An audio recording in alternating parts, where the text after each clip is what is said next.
The Oklahoma City Thunder play a interesting game tonight, maybe the biggest game of the season so far, at the Sacramento Kings. Plus, we're going to answer your mailbag questions about the draft, about the upcoming offseason, and what moves this roster needs to complete itself and this rebuild. Plus, where are the Thunder heading this season as we continue to inch closer and closer to the All-Star break and the second half of this season? We'll talk all about that coming up on today's Locked On Thunder podcast. You are Locked On Thunder, your daily Oklahoma City Thunder podcast. Part of the Locked On Podcast Network, your team every day.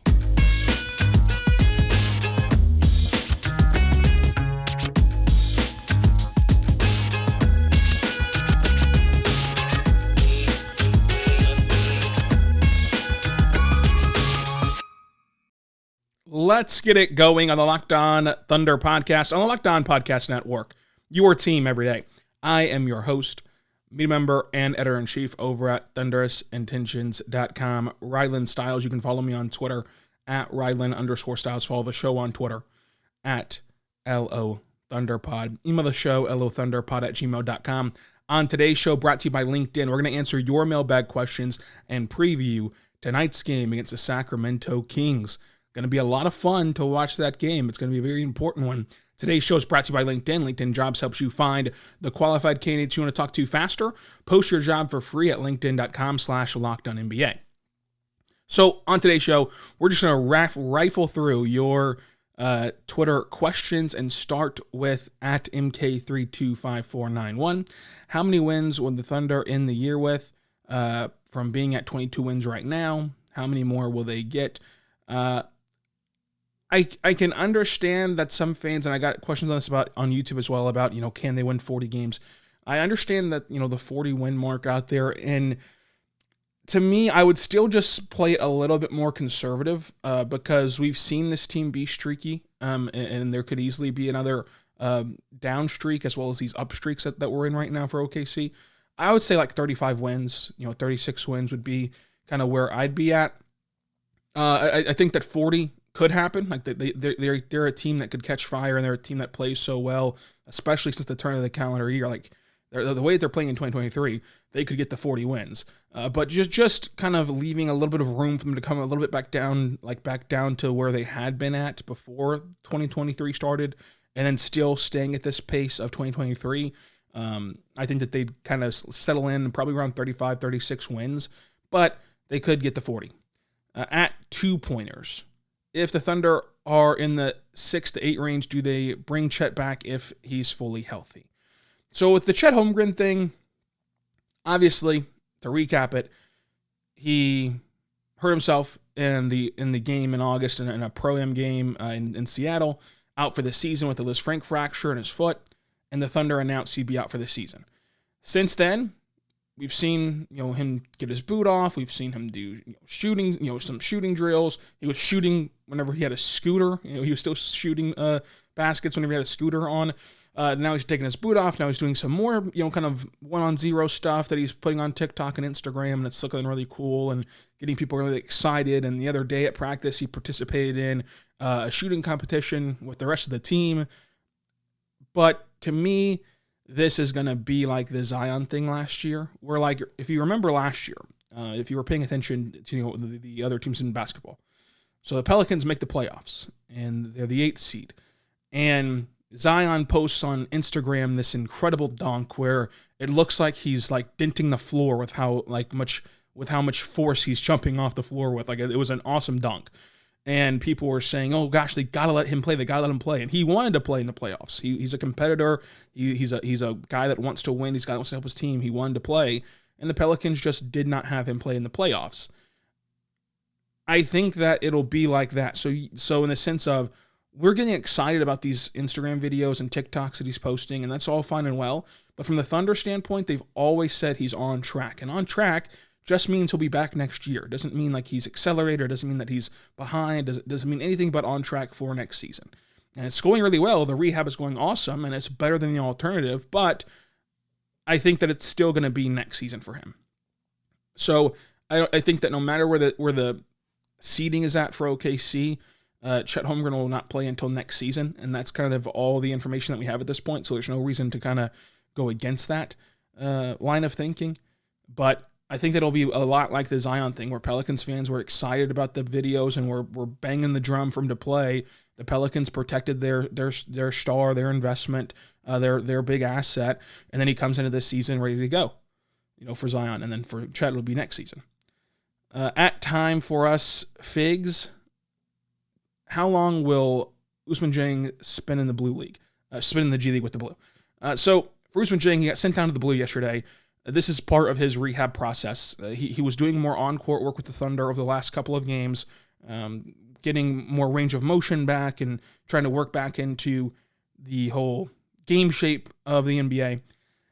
I think that he'll be with the Blue probably, I mean, again, this is me guessing, I don't know, but probably at least a week or two, like to play and get himself kind of his sea legs back under him, get himself accustomed to the basketball game speed again.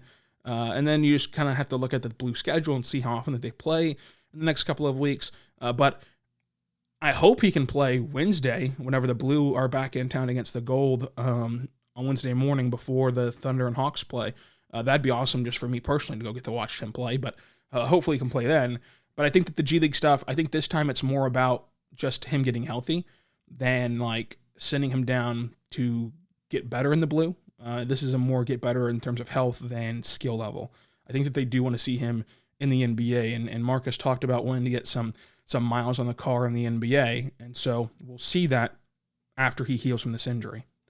At Jason Mitchell, I'm sure most of us are just along for the ride and don't really care about matchups in the playoffs, but what teams do you think we'd stand a chance against in a 7-game series this season?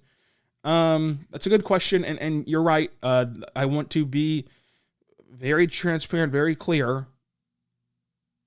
I'm just answering this question. I'm not like, I don't really care about who they match up with, and I'm not going to get too far ahead of myself about making the playoffs or anything of that nature. I think that there's still a long way to go, and as you mentioned, just along for the ride. Like, whatever happens, and it's very, very cool to just be in this position at all for Oklahoma City. But in terms of where I think that the Thunder can surprise some people, Dallas, they've played really well against Dallas this season. Now here's the thing. Luka can just win a series by himself. But Dallas has been hit with the injury bug very, very, very hard. And they've got a lot of guys now who I would consider injury prone. And that's just calling it like it is with Maxi Kleber, with Tim Hardaway Jr. They've missed Josh Green for 20 games, and he's coming back now, luckily. Dwayne Finney-Smith coming back now, luckily for them. If Dallas is fully healthy, that changes my mind. But this season, they've been so injury prone, and now Christian Wood has fractured his thumb, like that. I don't see how they're going to be health-wise when they enter the playoffs. And when they haven't been healthy, it's been either Luka or bust, and the Thunder have beat the Mavs with and without Luka Doncic on the floor. And so I just think that would be a competitive series. I think that playing the Kings would be the most fun series, because I think that the Kings, they have Sabonis, they have Fox, you have Shea, and the matchups kind of lean toward OKC and the Kings both being able to play with pace and play their style of basketball and just play at a high level, to where that'll be like a 7-game series, I would imagine. Like, the travel involved will be interesting too, because both teams are going to have to adjust to going to the West Coast and Central Time multiple times in the series. I think that the only teams that really you'd want to stay away from in the West, I definitely would not want the Thunder to play Memphis. I think that Memphis is the one team that's pretty well designed to play Shea very well, especially as the game slows down. Memphis has given Shea fits a bit because they have so many bodies that can be thrown in the paint with so much length, and the Thunder just do not have enough floor spacers quite yet.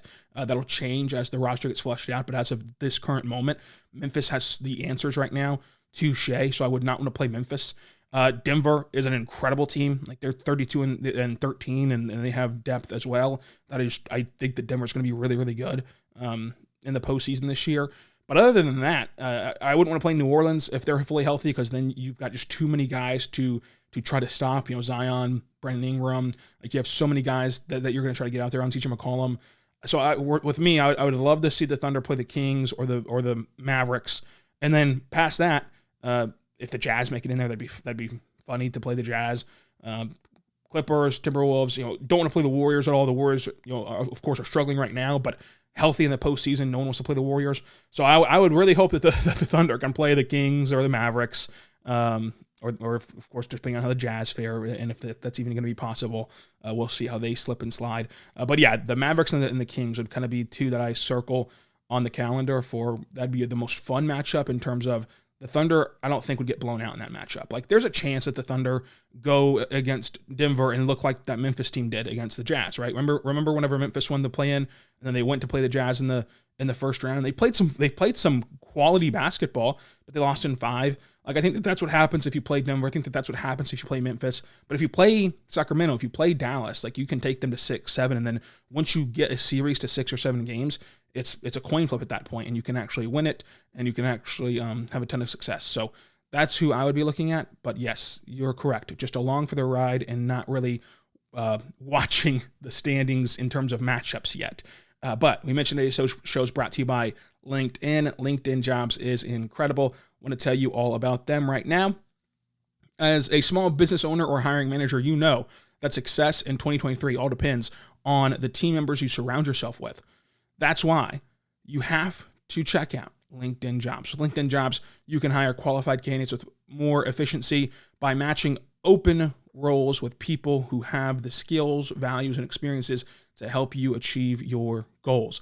LinkedIn Jobs helps you quickly attract qualified candidates to your open jobs with targeting tools. They go beyond resume data by using insight from your job post, your company, and matching them with their over 875 million member profiles out there. So put your post in front of the most qualified candidates, identify the most qualified candidates on LinkedIn Jobs, and connect with them fast and for free. LinkedIn Jobs makes it easy to screen and rate applicants based upon your job qualifications all on one platform. It's why small businesses rank LinkedIn Jobs number 1 in delivering qualified hires versus leading competitors. LinkedIn Jobs helps you find the qualified candidates that you want to talk to faster. Post your job for free at linkedinjobs.com/LockedInNBA. That's linkedinjobs.com/LockedInNBA. Terms and conditions do apply. We're back on the Lockdown Thunder podcast, on the Lockdown Podcast Network, your teams every day. Thank you so much for making us your first listen. Subscribe on all podcasting platforms. At King Funi 8, what needs do the Thunder have going into the draft or free agency? My big thing is going to be shooting. Like we see the value that the Thunder add whenever they have a guy like Isaiah Joe on the floor, and you're not just going to stumble into a 44% 3-point shooter or an electric 3-point shooter like Isaiah Joe. Like, you're not just going to go find Isaiah Joe's. That's an elite trait that is going to be hard to duplicate, obviously. But like, just getting improved shooting on this roster helps everyone, but specifically Shai.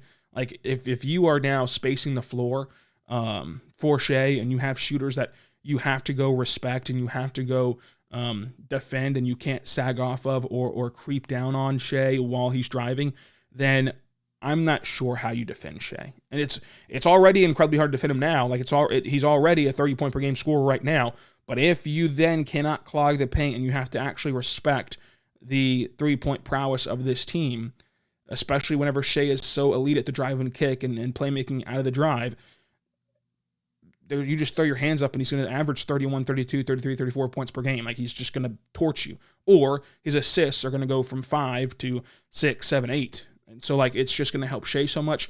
And by helping Shai, you help the team win. So shooting is what I'm looking for in the draft and in this offseason. At Jimmy Mintz, how would you rank Dort defensively compared to peak Andre and peak Thabo Sefolosha? Behind Andre, ahead of Thabo. That's where I put Dort. I think that Andre gets the edge in terms of just looking at their defensive prowess, is because Andre, while Dort does switch, Andre has the ability to truly switch 1 through 5 at his peak, and you could survive that possession and really thrive in that possession. He was just lengthier. He was just kind of able to use that to his advantage more. Dort will still switch 1 through 5, will still get the job done. I mean, he was guarding Miles Turner for a little bit in the game on Wednesday. But Andre was just better at it because of his length, because of his natural build. But Lou Dort is still really, really good at defense, obviously. And to be behind Andre is no slouch. At No Limit Brando, I'm worried about Tre Mann. Is his play style suitable for OKC? Drafting multiple positions that can play multiple positions, drafting ball handlers, etc. He isn't shooting the ball well, and what's his role with this team?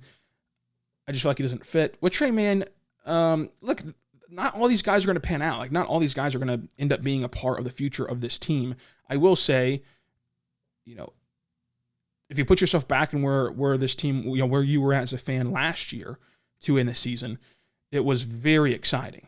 Like he had many exciting games last year where he went for 35 points against Boston at home. He went for 30 points in the Garden. He went for 29 against Dallas, 25 against Miami. Like, he had many a good games last year and many an exciting moment. If you put yourself back in the preseason, like, folks, go look at the preseason numbers for Tre Mann. He was lighting it up. He was dominating, and people were saying he was going to win Most Improved Player. People were all over Tre Mann. And then he's had a bit of a sophomore slump. And so, yes, not everyone's going to work. Like, not everyone's going to work on this roster. You're taking a lot of swings on a lot of young guys. Some of them are going to hit big, like Jalen Williams out of Santa Clara, and like Josh Giddey. Some of them are not going to hit as well. With Tre Mann, I think that you give him next season to figure out what he is, because he's shown you an ability to buy in defensively and give you a lot of effort on that end of the floor. He's shown you an ability that he can heat up at a moment's notice. And we all believe he can shoot. He's just got to actually shoot the ball well. And so, yes, this season has not gone off the way that Thunder fans would have liked, that he would have liked, but you kind of take it into year 3 and see what adjustments that he can make. But long term, again, you're right. I mean, does he fit? We'll have to just find out, because not everyone's going to fit. But I'm not ready quite yet to be concerned about it. I think if it looks the same next year, then you start to go, okay, with this roster crunch, with the amount of picks we need to bring in / trades we need to make, it might be his time. So, like, it's going to be a very pivotal season for him next year, just as it was a pivotal season for Pokusevski this year. But let's see what Tre Mann can do. I mean, let's see what he can do with another offseason development, another training camp, and another season. At Brother Reed 11, realistically, who are the 5 players you feel the Thunder would be willing to part with whenever they trade for the final piece down the line? So again, this goes back to, like, when you're trading, you can't just say, like, oh, well, Bazley's not playing well, so part with him. Well, then if you don't think he's playing well, then odds are other teams don't either. So you're not gonna get much value. So you've got to balance out, like, who's playing well, but not so well that you couldn't move off of them.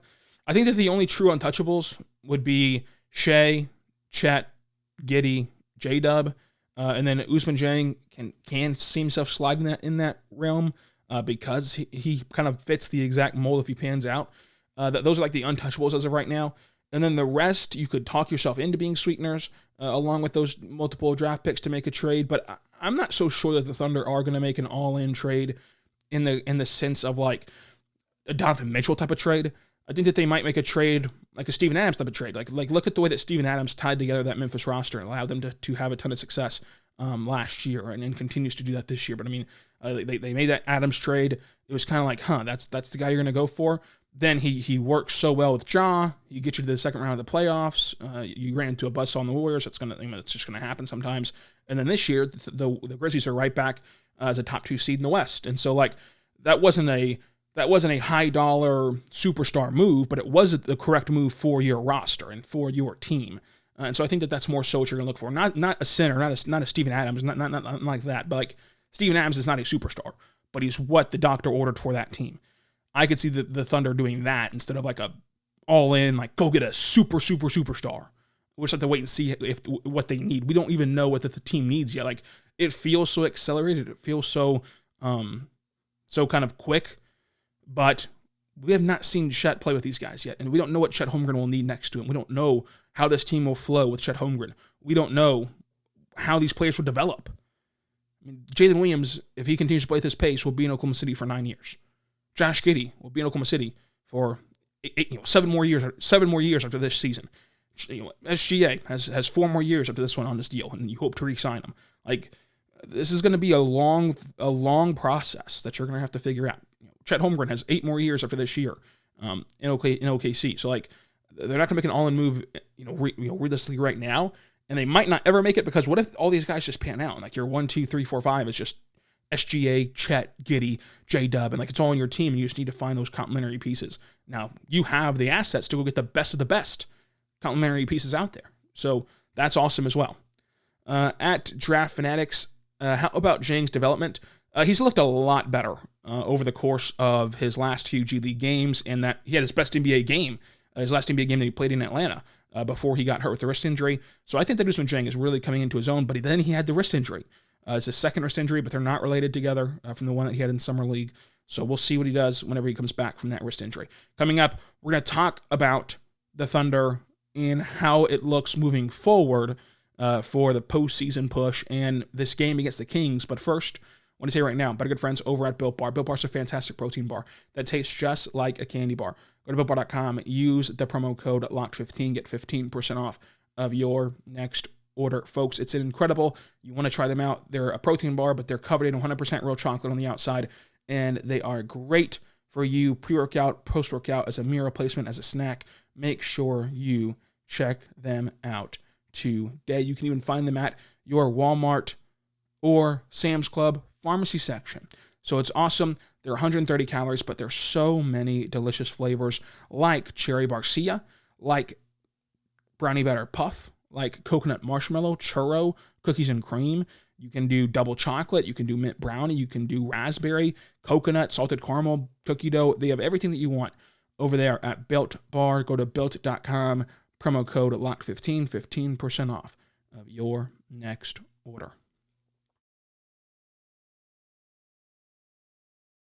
We're back on the Locked On Thunder podcast, on the Locked On Podcast Network, your teams every day. Getting into your mailbag questions at Jose Edouard CNB. What are the odds that Sam Presti packages assets to get his guy in the draft despite the team having more success than expected? Pretty high, because the Thunder they can't select all 4 first-round picks next season. Like, they have 4 first-round picks in 2024. They can't bring in 4 first-round picks. So you package some of those and maybe move up from 12 to 6 or 12 to 7 and go get someone that you really, really are circling and making sure that you can, ensure that you get your guy if you're Sam Presti. I think that that's pretty realistic, considering just the pure roster crunch that's upcoming and the asset overload that you have. So hopefully that's what happens. At Fabio Alves, are the Thunder going to shut some players down in the second half of the season? No, I don't think the Thunder have ever shut players down in the sense of I don't believe that the Thunder have made up these injuries or anything. I can't promise you that nobody's going to get hurt, but it's not going to be some nefarious tanking thing. Like, they want to be in the play and they want to make the playoffs. So they're going to try, and hopefully they do. And if they don't, well, it's still house money. At Nugs Hot Sauce, it's a funny at. If OKC reaches a high seed in the 2024 playoffs, what does Presti do with 4 first-round picks? Again, you might offload some of those right now just to move up in this current draft. But yeah, that'll be interesting, because at that point, you still have some leverage because you own 4 first-round picks, but also it's kind of writing on the wall that you can't possibly use all 4 of those first-round picks. So teams can then kind of play the waiting game and kind of wait you out and kind of use that leverage against you in the 2024 draft, which is whenever it'd be the next time that you have the ability to trade it after the 2024 playoffs would be draft night. I don't know. I think that the all-in move could just be for quality rotational pieces more so than like a superstar. And it also could be for a superstar, and we're very, very excited. Like, it could be either way, but I would lean right now toward the latter. At Chris Tenick, chances of Homegrown coming back for the last 30 games. I addressed it. I don't think it's going to happen. At Bull Walton, do you think Jalen Williams out of Santa Clara should get the second most votes for Rookie of the Year? Mathurin started out so hot, but I think Williams has grown over the course of the season and is a bigger contributor to wins. Yeah, I would vote for him second, me personally.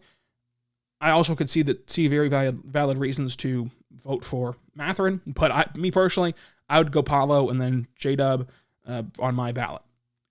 At Ryan Wu, so with Shea and Josh making the Thunder too good to tank, do the Thunder stand pat? Do you believe Sam Presti will make some moves? And who do you think would fit? I think that the Thunder still are going to stand pat and just let it ride out this season at the trade deadline. Swapping Baisley for some expiring contract could happen.